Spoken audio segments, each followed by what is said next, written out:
ভারতীয় সেনাদের সাফল্য কামনায় সপ্তশতী যজ্ঞ ব্যারাকপুর রামকৃষ্ণ বিবেকানন্দ মিশনে।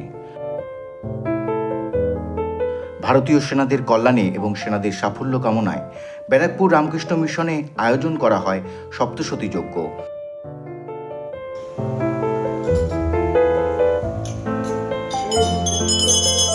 এই যজ্ঞ নিয়ে ব্যারাকপুর রামকৃষ্ণ বিবেকানন্দ মিশনের সম্পাদক নিত্যরূপানন্দ মহারাজ বলেন, ভারত ও পাক সীমান্তে যুদ্ধ পরিস্থিতি সৃষ্টি হয়েছে। দেশের সেনাদের কল্যাণ কামনায় এবং ক্ষতিগ্রস্ত নাগরিকদের কল্যাণে সকাল 6টা থেকে বেলা 2টো পর্যন্ত সপ্তশতী হোমযজ্ঞ আয়োজন করা। মহারাজের কথায় মা দুর্গা শক্তি রূপিণী, শক্তি নাশিনী।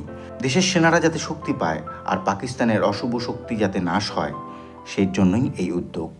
ভারত পাকিস্তান সীমান্তে যে যুদ্ধ পরিস্থিতি চলছে তাতে ভারতীয় সেনাদের কল্যাণ কামনা করে এবং যে সমস্ত নাগরিক যারা ক্ষতিগ্রস্ত হচ্ছে না তাদের কল্যাণ কামনা করে আমরা সপ্তশতী যজ্ঞ মানে চণ্ডী যজ্ঞ করছি এবং এটা সকাল 6টায় শুরু হয়েছে, 2টো পর্যন্ত চলবে।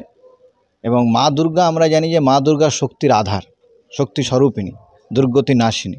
তা আমরা ভারতের যে দুর্গতি চলছে যাতে নাশ হয়, আমাদের সেনাবাহিনীরা যাতে মনে শক্তি পায় এবং এই বিপদ যাতে কেটে যায়, সেই জন্য যজ্ঞের আয়োজন করা হয়েছে।